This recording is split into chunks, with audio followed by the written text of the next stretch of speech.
stories. We want to hear from you. And yeah, I mean, Eddie, I'll kick it over to you, brother. Thank you very much, Leo. As a matter of fact, like we've done the last couple, 3 weeks, I've broken it out into either names or segments. And this first segment is obviously going to be named Roundup. Mm, Being my wife's ranch hand, I want to talk about something that's been sprayed across our ranch gardens, and even it's sprayed on golf courses since the 70s, and it's glyphosate. yeah, Glyphosate. Okay. glyphosate, Right. straight poison. Maybe you've used it. It's probably in the food you ate today. And how much do we really know about it? Well, I'll tell you a little bit. So, glyphosate was introduced in 1974 by the evil megacorp Monsanto, which has now been acquired by Bayer as of 2018. Bayer Pharmaceuticals, that's out of Germany. And over the years, it's become the most widely used herbicide in the world. Wow. Glyphosate is that active ingredient, and it's just quite literally straight cancer. So I've got a clip here for you. I'll play that real quick. All right. Sounds great. Would you eat this? Stack of pancakes with a little Roundup frosted on top. Yes, no, maybe? Because they tell us it's perfectly safe. Roundup nor glyphosate cause cancer. There is 50 years worth of data and evidence that we re-review constantly as part of the regulatory process. No links to cancer, says the head of PR for Bayer. In fact, it's so safe that there have been, to date, only 180,000 lawsuits filed against Bayer, with them having to pay out over $12 billion worth of damages. It's so safe that Bayer is now looking to make it illegal to file lawsuits that claim glyphosate causes cancer. It's so safe that exposure to the chemical threatens wildlife, human health, and has been linked to a ton of diseases like non-Hodgkin's lymphoma, as well as fatty liver disease, kidney damage, and other ailments. Like I said, super safe. And if you don't know what glyphosate is, it is the key ingredient of the miracle weed killer Roundup that was first introduced back in 1974 by Monsanto and later acquired by Bayer. And then after that, they introduced something called Roundup Ready crops, which are genetically engineered to resist glyphosate, which then led to the mass adoption of glyphosate for weed control. And we're talking a massive surge in use of glyphosate in agriculture and farming.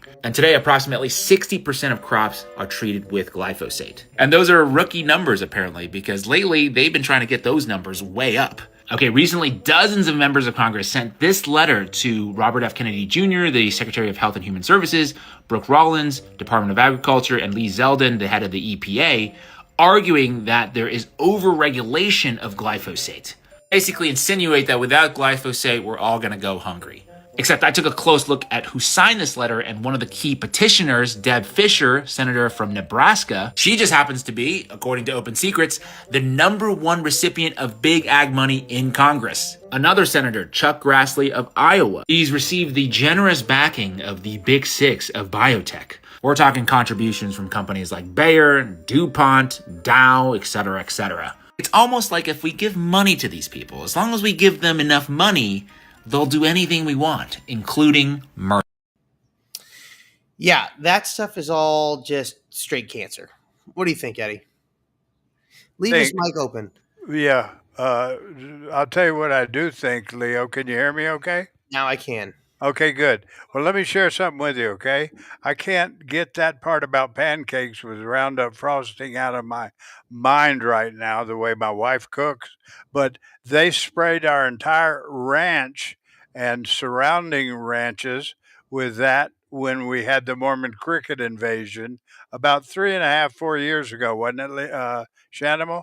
Yeah, about 3.5, 4 years ago, we had the Mormon crickets attack us, and that's what they used to spray the entire ranch. And what I'm about to tell you is the honest to God's truth. All the pads on my red-boned coonhounds, they came off.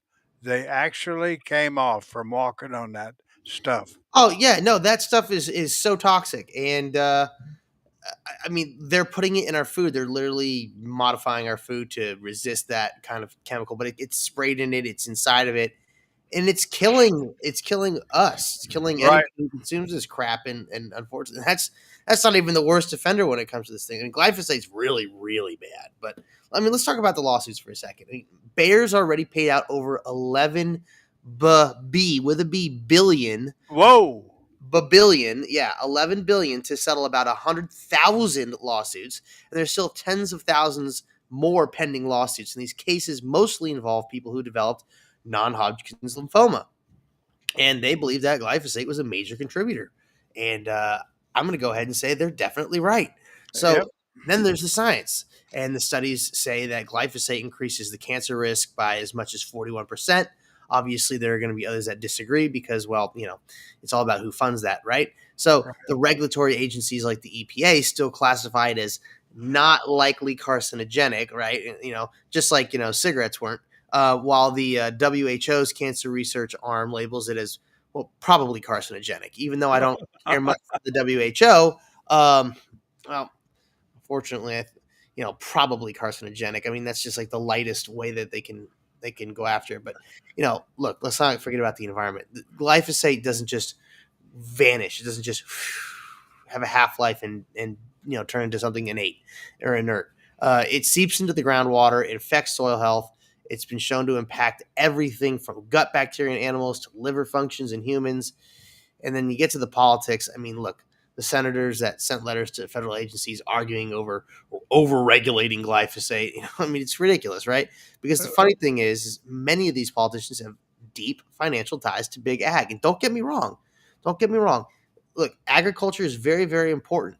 But when you start sacrificing the quality of product and the health of the people to produce more profit, that's where we get a problem. So folks like Deb Fisher and Chuck Grassley are the biggest recipients out there, and obviously they signed that little statement there. So Amen. It's And a that story I told you, Leo, about every pad. I don't mean with the exception of a pad and or you two. mean the pad, you talk about the bottom of their dog paws. The bottom of the dog paw came off. It came off, and there was nothing but a bloody mess.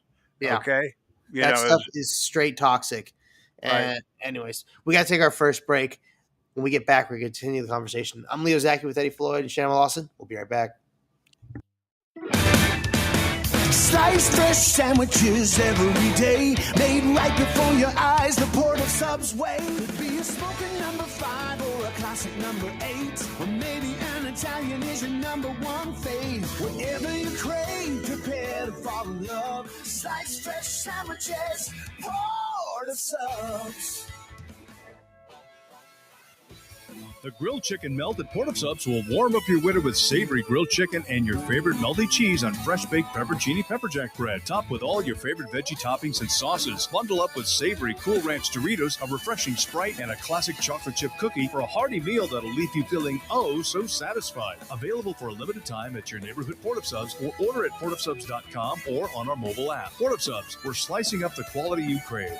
Whatever yummy number you're dreaming of, sliced fresh sandwiches, Port of Subs. Barbecue, the Butcher's Kitchen, would like to thank every customer for your loyalty and continued support through these challenging times. Call for takeout and delivery of rib tips, brisket, ahi, tuna, roasted veggies, and much more. Barbecue's open from 11 to 7, Monday through Saturday, and delivers hot food safe and healthy. Call 499-5855 for details. 499-5855 Barbecue, as featured on diners, drive-ins, and dives. Get real. Get into Barbecue Reno. Not completing high school is more of a social thing than it was an academic thing. Even though all these years have passed, I still had that longing to have my diploma. At age 30, Carissa finished her high school diploma. If you're even considering getting your high school diploma, you can do it. No one gets a diploma alone. If you're thinking of finishing your high school diploma, you have help. Find free adult education classes near you at finishyourdiploma.org. That's finishyourdiploma.org. Brought to you by the Dollar General Literacy Foundation and the Ad Council. Are you shy and don't want to talk on the air? Text us your questions or comments to 775-237-2266. Now back to the show. All right, folks. We're back with America Matters. I'm Leo Zacky with Eddie Floyd and Shannon Lawson. And, well, we were just talking about glyphosate and that. And I'm telling you, that stuff is 100% pure cancer. And I got an email or text from Penny Bell, Bell, in Mhm. Chico, California, who said it happened to 5 of her coon hounds, okay, red-bone coon hounds. And it's not just localized to that particular breed. She said, but the youngest actually bled to death in my arms. Mm. So that's poison, Leo. It Poison. is poison. Yeah. You know, Let's go. Let me I go mean, to. you know what? We got more poison to tell the folks about. Here's the thing. Here's Uh-huh. the thing. The stuff that we're talking about right now, and the next subject too. You know, we voted for Trump for a lot of reasons, and one of those big reasons was RFK Jr. Right? Right. We voted for him to get in to basically clean out all the poison from our diets and from our everything that we're consuming. And I mean, just let's get into this next subject. I mean, the fact I that we will. have this crap going on and being in our food, and that we have people fighting to keep this cancerous crap in there is mind blowing. So Well, anyway, yeah.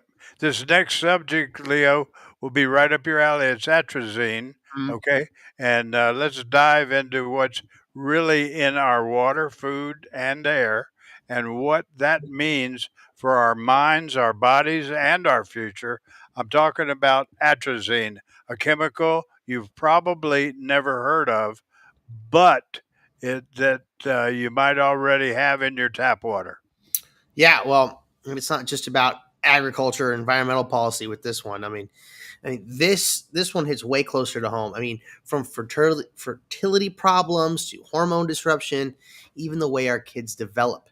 It might all actually trace back to a single herbicide. Now, I'm going to go out on a limb here and say there's a whole litany of things, but this one is pretty prominent, and there are results that would prove that it definitely messes with your with your chemistry.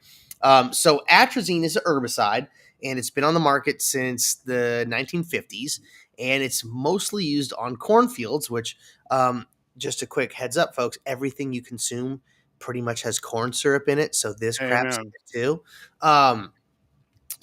It's actually one of the most widely used herbicides in the country, and Wow. it's nuts. It's You know what's wild is that it's been banned in European Union since 2004. Why there and not here? Because it doesn't just wash away. Atrazine persists in groundwater for years, even decades, Leo. Yep, that's a fact. I mean, that's the thing. These chemicals are so potent; they just linger. And like I said, they don't have this half life that just goes away. So, Dr. Tyrone B. Hayes is a biologist at UC Berkeley who spent over 2 decades studying how atrazine affects frogs. And well, what he found is it's mind blowing. And let me tell you something. Um, Everybody's heard the famous thing of Alex Jones, ranting and raving, right? And he's like, "It's turning the friggin' frogs gay," right? Everybody's heard that, and if you Right. haven't, I go recommend see it. He's referring to astrazine.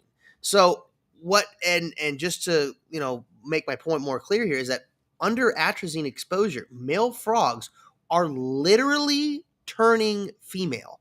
They are, Whoa. yes, quite literally, like from a biological standpoint, like they are like they're developing ovaries, they're laying eggs. I mean, the eggs are then being fertilized. I mean, it's crazy. And Dr. Hayes is concerned because the levels of atrazine that triggered this transformation are literally 3 times less than what's currently allowed in our own drinking water. Oh, good God. Now, if atrazine can mess with a frog's hormones, what the heck could it do with ours? Well, some studies are showing that in mammals, it's showing reduced testosterone, low sperm counts, and altered hormone levels in both males and females. And I don't know about you, but I certainly seem to see a lot of commercials for testosterone and Yeah. erectile dysfunction and things like that. Mood, antidepressants, obviously, because if your hormones are imbalanced, it can cause those things. So, I mean, I'm seeing a rise in those commercials. So clearly, it must be linked to something like this. So, the studies are also showing that atrazine exposure leads to earlier puberties, reproductive disorders, and even neurological problems. And in Wow. 2024, a study showed that it can damage the hypothalamus, the part of the brain that regulates your hormones. So in December of 2024, the EPA finally proposed tighter restrictions, which is just like so insulting that we had to get to 2024 after this, poison's been on the market for quite literally 70 plus years. Lowering the allowable atrazine levels and encouraging farmers to implement better runoff controls. Wow. The EPA really looking out for we the people. And that is extreme. That is a very extreme level of sarcasm if you didn't pick up on that. Yep. So Dr. Hayes has been facing intense backlash from his findings. They're pressuring him and threatening him and even, pulling the funds from him because, well, it's true. It's true. It's killing us. It's transing out frogs. It's making people, well, it's screwing them up. So I'll tell you what, somebody ought to write him a letter and say, in Chico, California and in Hallelujah Junction, we raise cattle and horses. We don't raise frogs. Unbelievable. But it's poisoning everybody. But go on. Oh, I know it. An overlooked aspect of foreign influence in the United States, specifically the role. Well, hold on, Eddie. Yeah, hold on. yeah. I'm not done with this. So. Oh, good.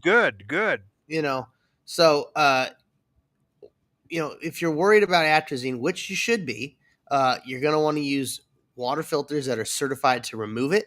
You can get them; they exist. You want to obviously support organic and pesticide-free agriculture when possible. But most importantly, you want to stay informed and read your local water quality reports. Because let me tell you, some of the water quality reports for the areas that you live in, that if you never checked them, you would be appalled at how abysmal the score is for the water that you're drinking or your kids are drinking. I mean, it's crazy. It's so crazy. Like, you got to ask your elected officials, why the hell are we still using a chemical that was banned in Europe over 2 decades ago? Okay? That's unbelievable. And as Alex Jones said, it's turning the friggin' frogs gay because it's true. It's transing them out. It's affecting them. And if you don't think it's going to affect you, you're horribly mistaken. It will absolutely affect you. It's definitely causing people a whole mess of problems, but it's all in the name of profit. That's the whole issue here, is that all these organizations like the EPA that they pride themselves on, we do all these wonderful things to save the environment, we love and care the environment, are the same freaking people that are like, we have to keep the atrazine and the glyphosate in the food and spray it on the food and keep it around, and we have to adjust the levels to allow them to be accepted in the current water supply because we have to allow it because we're getting all this money on the back end to stuff our pockets with and stay in power. But no, we're going to make sure that you can't. No, California, do not PG&E, do not replace those outdated power lines and power poles because you're trampling on shrubs that are endangered. So don't do that, but we're going to let you keep all the poison in your water and spray your food with poison. I mean, look, the fact that we know this stuff is toxic as all hell, and they're arguing for it because of money. These people, this is my point, folks. This is my point. This is one of the big reasons why I'm running for office, because these people don't give a flying truck about you, okay? They don't care. They do not care if you die and get non-Hodgkin's lymphoma or some messed up cancer, or you have like some other horrible thing happen to you physically because you've been consuming poison your whole life. They don't care about you. They don't care. And the fact that now the EPA, I think it's the EPA or the USA, one of them is now saying, oh, they're getting ready to consider banning all petrochemical based food dyes. Like, it's so embarrassing to say that. That's right. I mean, the fact that it's like, oh yeah, I have a great idea. Let's take these petrochemicals, we can make food dye with it. We're gonna put it in the food, and it's going to be totally fun. You're killing the people. and the people are. You want to know why this country has the highest rate of obesity, the highest rates of cancer, and all sorts of messed up diseases? It's because of the crap they're putting in our food and the crap that's getting into our water, and they allow it because they say we'll adjust the levels. We'll just turn up the acceptable amount. And who the hell are they to say what's acceptable and what's not acceptable, right? Who the hell are they? Oh, Yeah. I'm the official person that works in this part of the government, and I say because I'm an official, that's it. F you. That's not cool. That sounds good, and that'll clear FCC. I hope so. They're killing us. Look, you want to have organic food, and clean food that we should have. We should just simply have an abundance of water. Okay, that's what we need. That's part of my plan here for California is just create an abundance of water, because even an abundance of water, you can grow more crops that don't need to be Roundup ready, that don't need to be sprayed with atrazine. Okay, you just collect the water when it rains. You collect the snowpack when it falls. You have plenty of places to store it. Okay. You create recharging stations for aquifers. You dam up the rivers. You purify the water. You pump it back into the municipal system. And then you have an abundance of water. And now you can grow an abundance of food. So if you do wind up growing, if you grow 10 times the amount of food and you still wind up losing 20% of it, well, you still are overproducing. So it's fine. Right. It's fine. We have the land to do this. And in fact, we have a workforce that's ready to do it. Right. But we have greedy megacorps that are financing the corrupt politicians that don't care about you because they only care about power, and they're killing you. And that's a problem. Strategically and definitely killing us on purpose. It's Yep. by design, Leo. It is by design, 100%. So anyways, we're going to take our bottom of the hour break here on America Matters. When we get back, we're going to talk a little bit about China, what's going on over there. I'm Leo Zacky with Eddie Floyd and Shannon Lawson. We'll be right back. Okay, we are running a car drive right now to help veterans all across America. So if you have an old car, truck, or van, even a motorcycle or an RV sitting around, you can right now give it away and help the vets. They really need your help. And your car will help support the vets and their families. And guess what? You even get a tax donation. Plus, we'll even come and pick up your car for free. And all you've got to do is pick up your phone right now and make a free call. Now is the perfect time to do something good for the vets. Give back to the vets right now for all they've done for this country. And your old car can really help them. So call the Veterans Car Donation Program right now for free pickup of your vehicle. Help the vets and help your taxes at the same time. Call right now. 800-296-1259. 800-296-1259. 800-296-1259. That's 800-296-1259. 1 in 3 adults in America have prediabetes, but most don't know it. To let people know it can be reversed before it becomes type 2 diabetes, professional basketball player Julius Randle is doing everything in reverse. I'm only dunking with reverse windmills. I drove the whole way to practice in reverse. I don't recommend it. This move's called the reverse shuffle. I do recommend it. And it took me months to learn how to speak in reverse, like this. Years 10 almost for diabetes type 2 with living Ben has mama. In other words, my mom has been living with type 2 diabetes for almost 10 years. So together, we want to say to the 84 million Americans at risk, exercise and healthy eating can help reverse prediabetes. Start by taking a simple 1-minute risk test at doihaveprediabetes.org. Brought to you by the Ad Council and its prediabetes awareness partners. Bet he can't say that in reverse. To join the conversation, call 844-790-TALK. That's 844-790-8255. Now back to the show. All right, folks, we are back with America Matters. I'm Leo Zacky with Eddie Floyd and Shannon Lawson.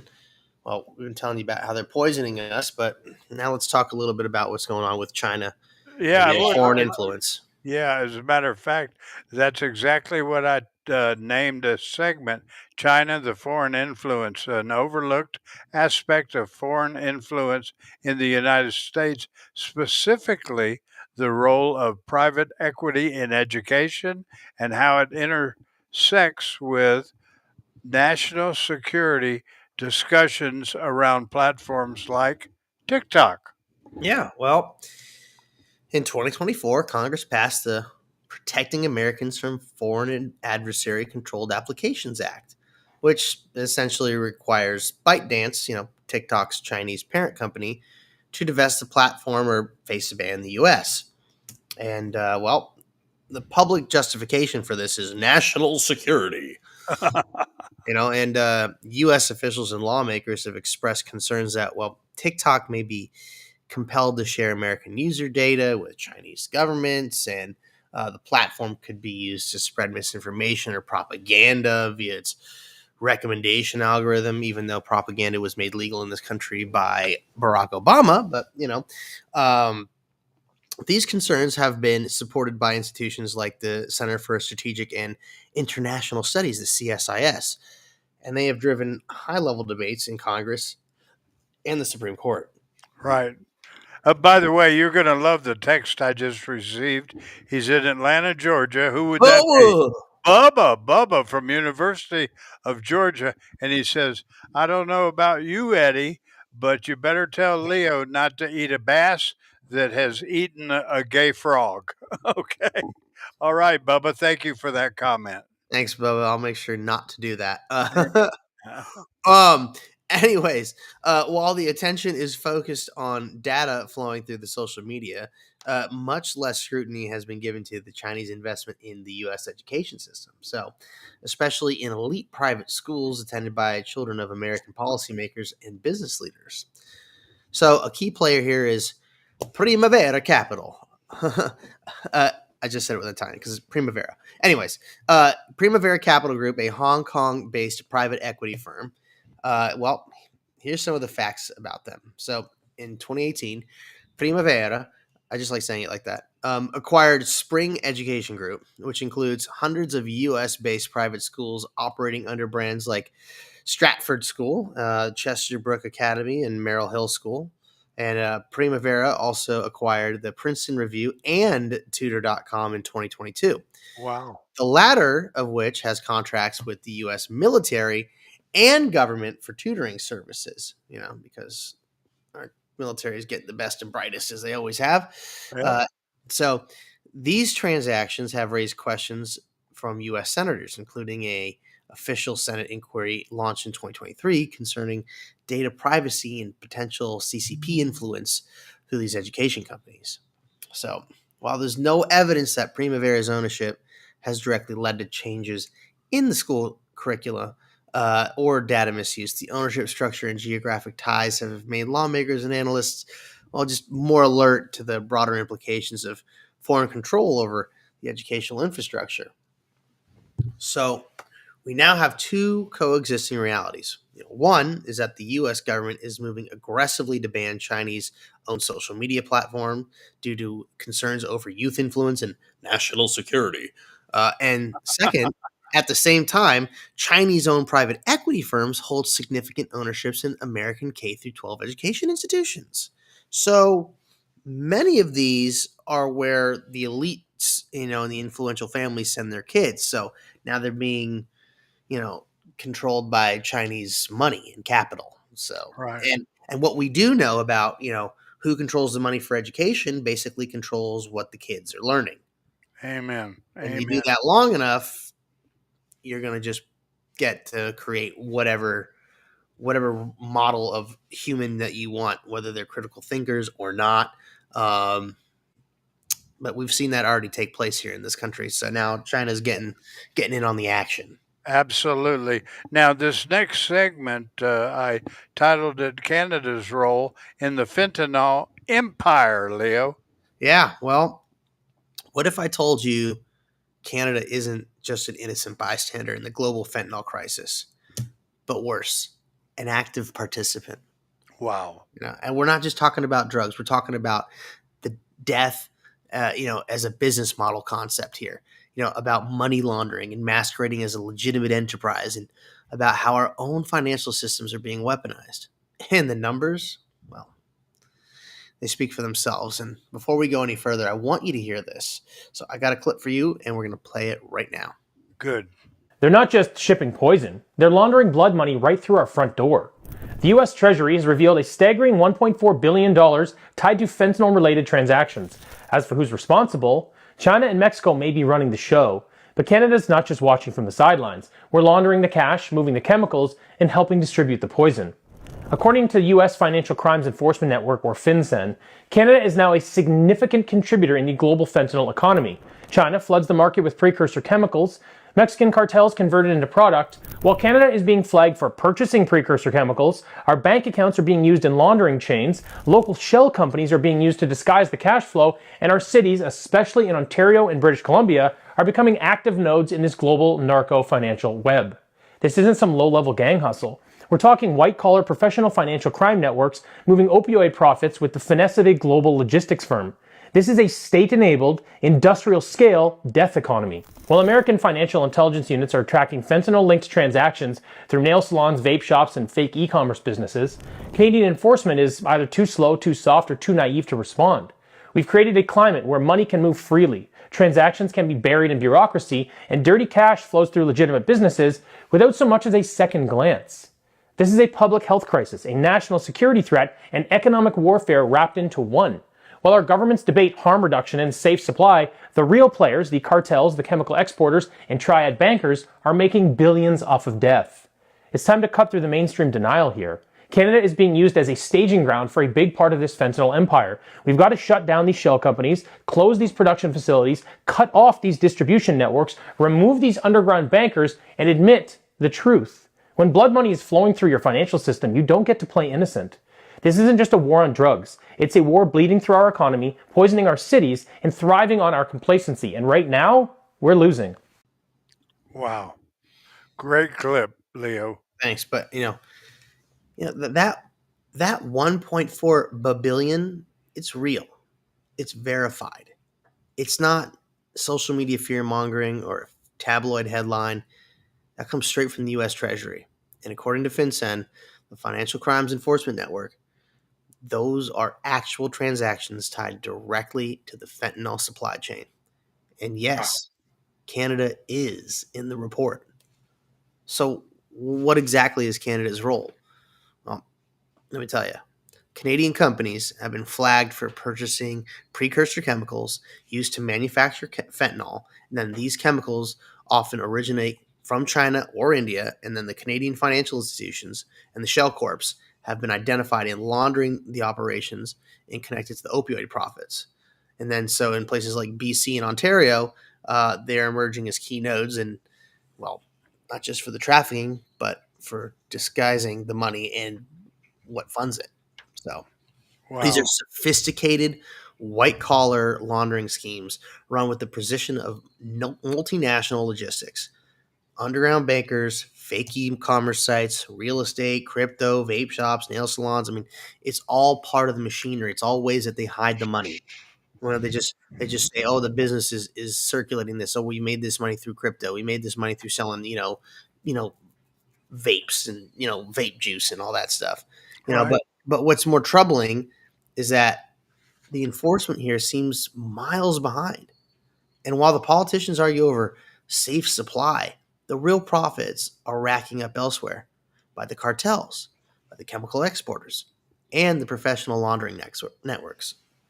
So it's infiltrating our housing markets, it's our businesses and our communities. So while politicians argue over the safe supply, needle exchanges and supervised consumption sites, the real profits, well, they're elsewhere. And they're not just in back alleys or on street corners, but they're in boardrooms, in real estate portfolios, and multi-jurisdictional shell networks. And, what we're talking about are things like the cartels who no longer need to smuggle drugs in hidden compartments. They can now mail a few grams of pure fentanyl, cheaper and deadlier than heroin, across borders using fake e-commerce storefronts. Okay? This is the level that we're at.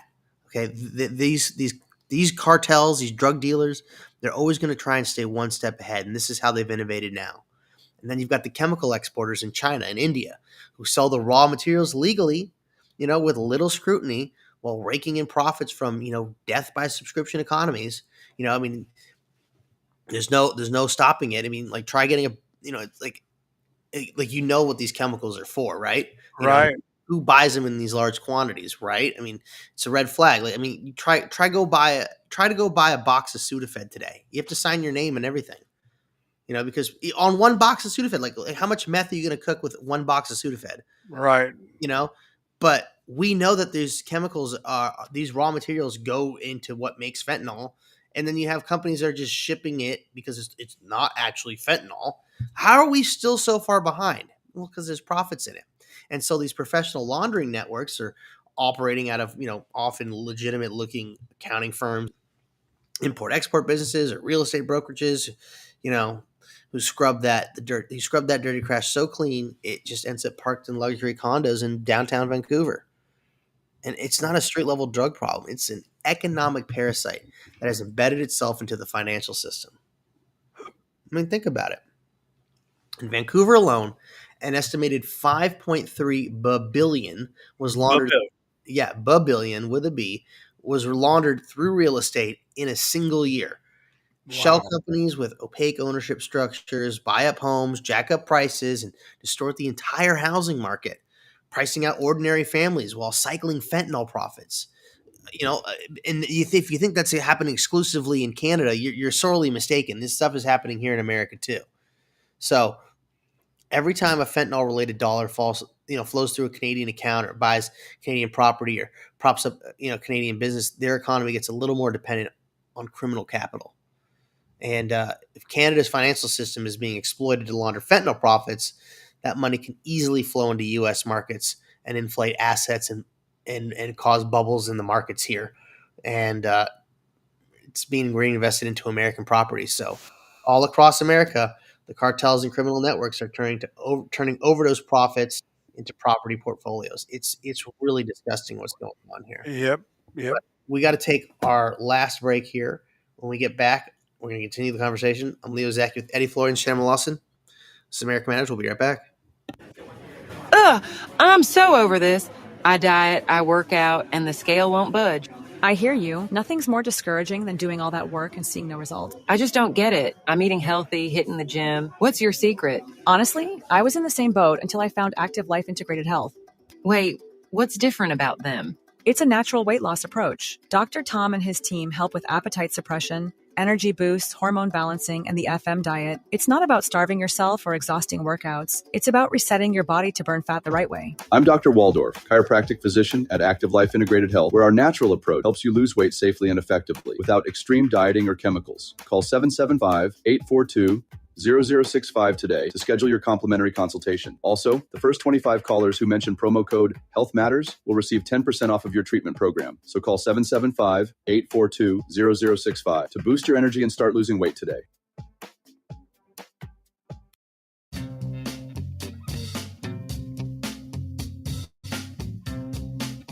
Hi, this is Eddie Floyd. Let me tell you about my favorite non-profit public charity, Wainema Wild Horse Sanctuary, located on the Forsyth Ranch in Hallelujah Junction area.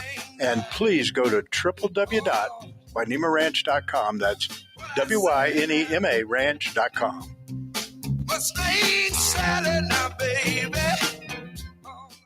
Barbecue, the Butcher's Kitchen, would like to thank every customer for your loyalty and continued support through these challenging times. Call for takeout and delivery of rib tips, brisket, ahi tuna, roasted veggies, and much more. Barbecue's open from 11 to 7, Monday through Saturday, and delivers hot food safe and healthy. Call 499-5855 for details. 499-5855 Barbecue, as featured on diners, drive-ins, and dives. Get real. Get into Barbecue Reno. Want to expand your advertising dollar? Sponsor this or any America Matters program by calling 775-827-8900, extension 2. Now back to the show. All right, folks, we are back with America Matters. I'm Leo Zacky with Eddie Floyd and Shannon Lawson. Well, we've been talking about, the drug cartels in Canada and how they're just using this massive network here to just send money. I I got a bunch of texts that came in. I'm going to consolidate them. They come all the way from a gentleman named Matt Bruce, Captain Matt Bruce, by the way, in St. Petersburg, Florida, all the way to Cheryl right here in our governor's office in the capital city of Carson City, right here. And they said, not to me, to you, Leo, you run or will be soon running the largest state in the United States of America. What can we do to help you? Well, obviously, and the best thing you can do is tell folks about me. Word of mouth is the most important way that you can share information, because when it comes directly from someone, that usually means something. Right. You take a lot of passion, and that is something that matters to you.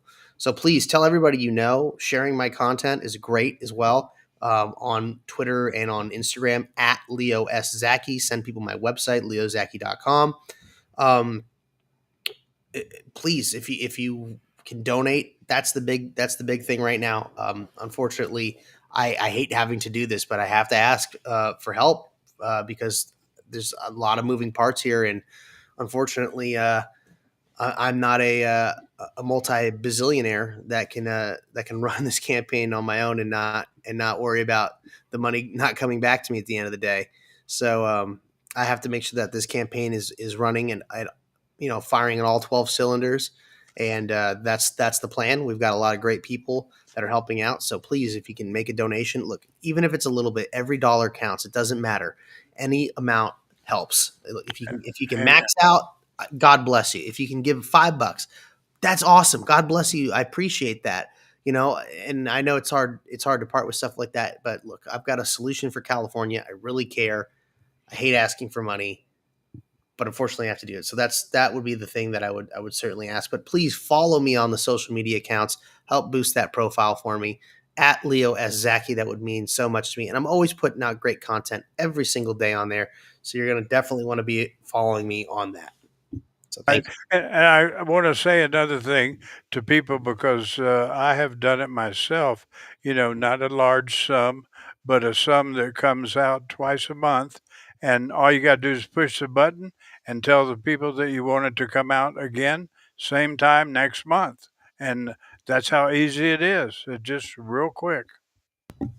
Keeping it simple. Yep. So, yeah, I appreciate that. Thank you for asking how to get involved. Please make sure you do. Do we have any other texts there, Eddie? Yeah, as a matter of fact, we do, okay? And it says, this comes from Phil Murphy in Neptune Beach, Florida.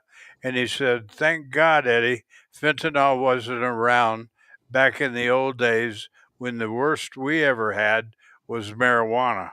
He said, because we'd all be dead by now. Well, yeah, probably. I mean, that fentanyl stuff is so deadly, and the way people were using it back in your day. Yep. Well, I mean, everybody's still smoking weed now. It's pretty wild how much weed is being consumed in this country, or just around the world in general. But anyways, I wanted to move on to the next segment here, talking about state workers versus Sacramento. Let me do that for us, Leo. California controversy involving traffic, billboards, and Governor Gavin, it's hard for me to say his real name, Governor Gavin Newsom. Blech, right? Just want to vomit every time you hear that. Yeah. Yep. All right. Well, picture this.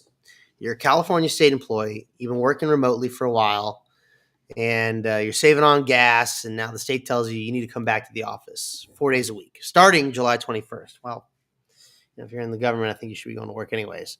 So, well, a group of state workers decided to take a stand and in the form of a giant billboard. And they raised $15,000 to fund a campaign blaming Governor Newsom for what they claim is worsening traffic due to his return to office mandate. I mean, this is ridiculous.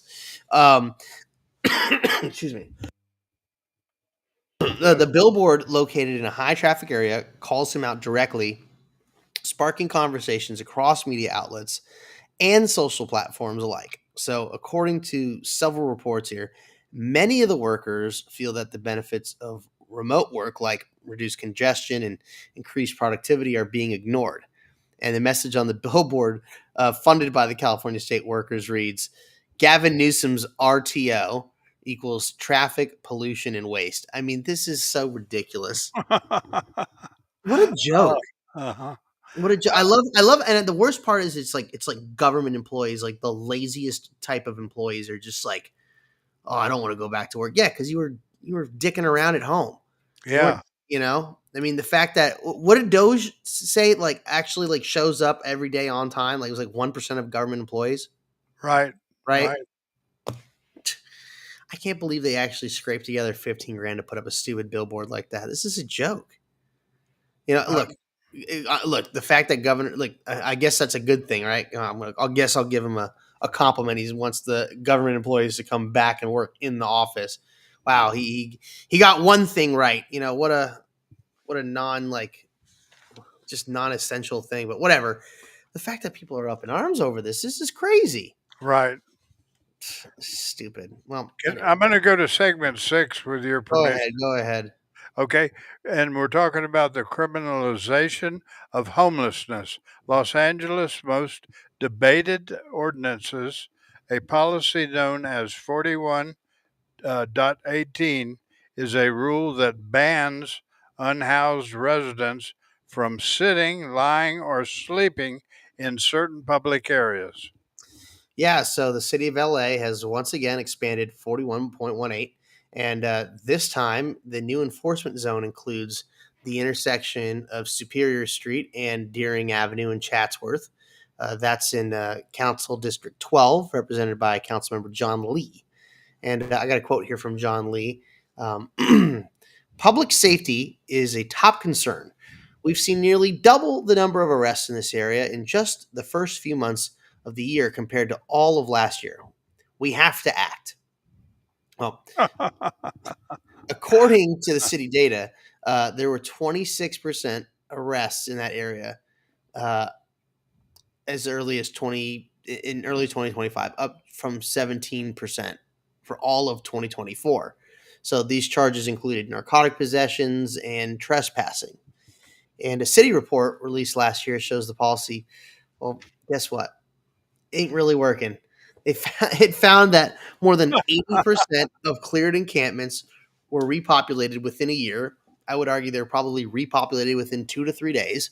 And just 17% of people impacted were moved into interim housing, which means they basically just got shuttled into a hotel room or something like that temporarily. And then they were released back onto the street because there is no long-term plan for any of this. It's just move them here, move them there. It's just like, instead of like picking, like, you know, if you're like mopping up, not mopping, like dust, like brooming up, like sweeping up a floor or something like that.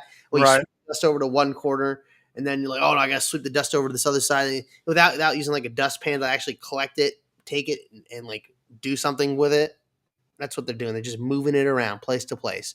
Wow. So despite those numbers, LA City Council has voted to expand the policy, and they've done it at least 15 times in the past year. And the critics of 41.18 say it's doing more harm than good. And, human rights watch groups like they're just calling it cruel and expensive and ineffective. Well, they're certainly right about the ineffective part, but pointing to stories of personal belongings being destroyed and people being pushed from one block to another without real support. And this is what they're crying about. But look, I don't know if you've seen, what's being accumulated in these homeless encampments. I've been around them quite extensively in my life living here in Los Angeles. I mean, it's trash. I mean, I'm sure maybe they have something of, sentimental value with them, or maybe something of value. Maybe. I mean, I'm going to give them benefit of the doubt and say they got maybe one thing. But I mean, most of the stuff that they just like, shuttling around in the shopping carts and just accumulating in their makeshift tents is just crap. It's just dirty, filthy, nasty garbage. And then disease spreads from there.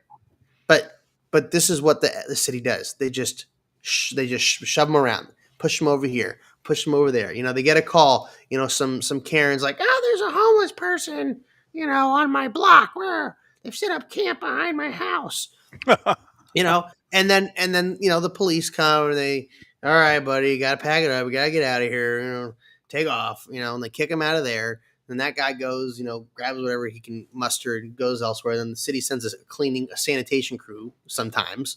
And, unless they're doing like a big, massive clean out, they'll send a sanitation crew and basically have the cops tell everybody you got to go. And then whatever you grab. Otherwise, it's all getting shoveled up and taken out of the dump. So there's good footage of that going down at Venice Beach. But they just come right back in a few days.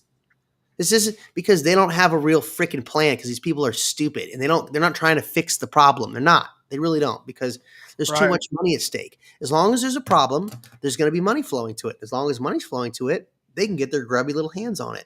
Right. It's that simple. So if you want to see a real end to homelessness here in California, you should vote for Leo Zacky and you should consider helping me out with a donation. That would be very much appreciated because I actually have a real plan for that. We're going to teach a man to fish instead of giving a man to fish. But unfortunately, we are out of time here on the first hour. So that's the good news. You got 2 hours of us today. So we got another hour coming up here on America Matters.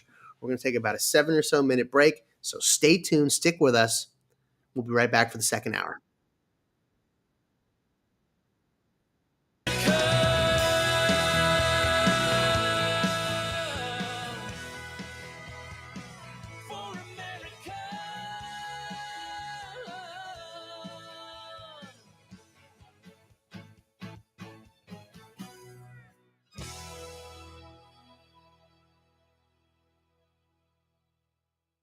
If you're living with diabetes and using insulin, you know the pain of pricking your fingers over and over again. Ouch! Well, by wearing a small remote device called a continuous glucose monitor, or CGM, you can reduce the pain of pricking your fingers. If you administer insulin 3 or more times per day or use an insulin pump, call now and learn how a CGM can help you. Painless. No more pricking my finger. No finger pricks. Convenience. They delivered it free and they took care of all the paperwork. You can reduce pain right away. Plus, it's accurate, easy to use, and helps you spend more time in range. And if you have insurance, you can get a new CGM at little or no out-of-pocket cost. Call now and get free shipping of your new CGM. Plus, we'll bill your insurance for you. 800-432-8150. 800-432-8150. 800-432-8150. That's 800-432-8150.